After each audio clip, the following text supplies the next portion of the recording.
Welcome back, trainers, to another episode of GoTime, your weekly Pokemon Go news source. And this week, we kind of wanted to do something different. We're going to start out with normal news, like remote trading, Mega Energy, but we wanted to actually skip ahead to things that are coming out this year that haven't shown up yet.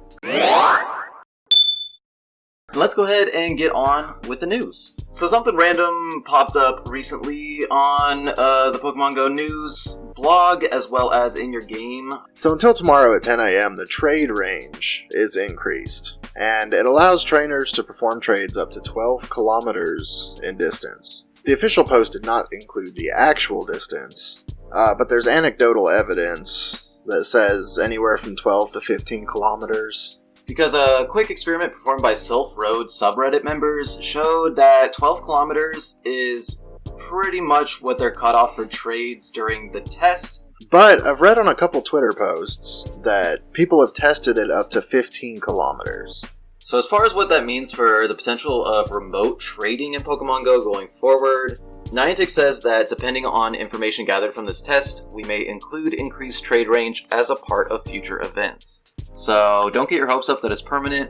But it would be fantastic to see it, like if you get a lucky friend and you don't know them personally, or you live in a different city as them, that would be fantastic, because then you wouldn't have to try to meet up with them to get your lucky. That's the main use case, right? Is when people don't live near you and your lucky friends, and they've just been sitting there in your friends list as lucky for however long. I've got one that's been at least a week, and I can't do anything about it. Yeah, because you don't know them personally.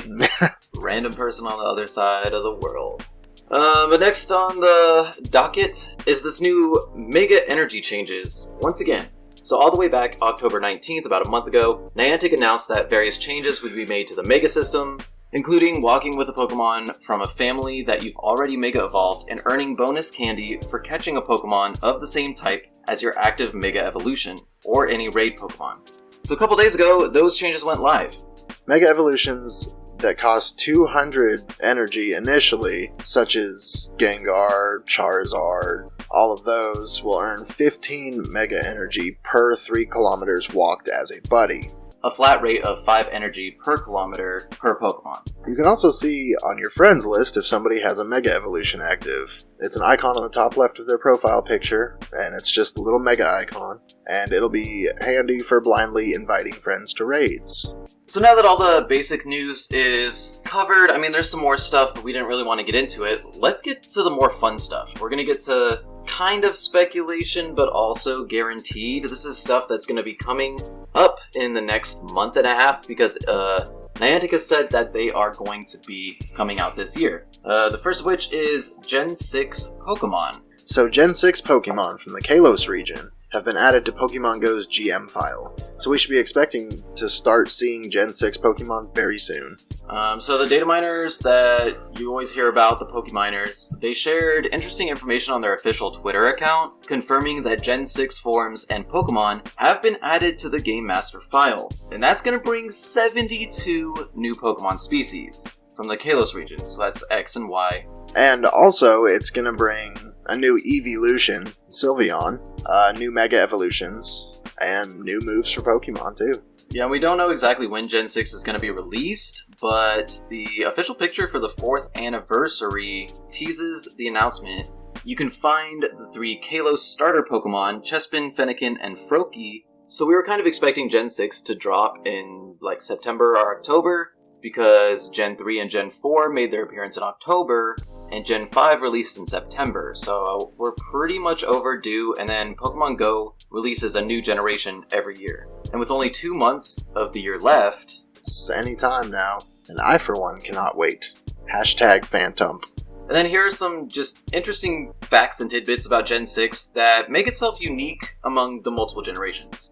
So, Gen 6 was the introduction of the Fairy type, which was the first new Pokemon type introduced since Dark and Steel from Gold and Silver. So in Gen 6, they also added Sylveon, which is the 8th evolution, and to obtain it in the mainline series, Eevee must know at least one Fairy type move and have a high friendship level with you. So what I'm thinking for Sylveon is the evolution requirement is probably going to be get great friends, ultra friends, best friends, something like that with your Eevee and evolve it. So Gen 6, some new Mega Evolutions came out, and various alternate forms of Absol and Mewtwo were introduced as part of this generation. So like previous Pokemon generations, we can probably expect evolutions to generally require a specific amount of candy, but there could be a Gen 6 version of the Unova or Sinnoh Stone like Gens 4 and 5, because Gen 6 has a number of Pokemon that only evolve if they're traded while holding a specific item. But what about Gen 6 are you most excited about? Let us know in the comments below. Phantom. Put hashtag Phantom in the comments. Because Phantom is awesome, and I'm most excited about that.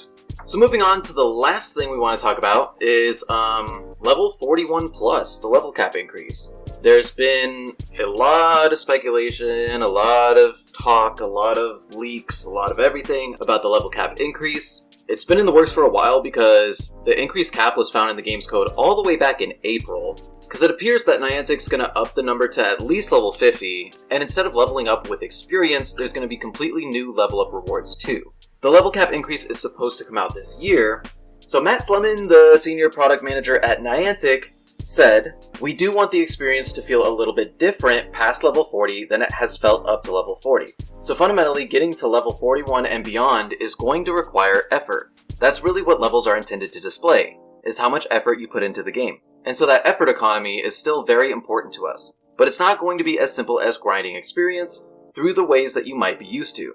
So the experience should be a little bit different, and we're excited to announce more of that later this year."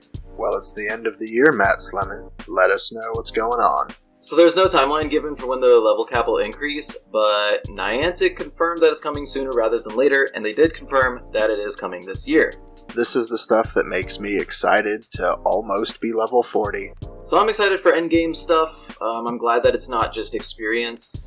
So that's all we have for you this week. I'm Drew. I'm Luke. And this is GoTime. Go Time. Time.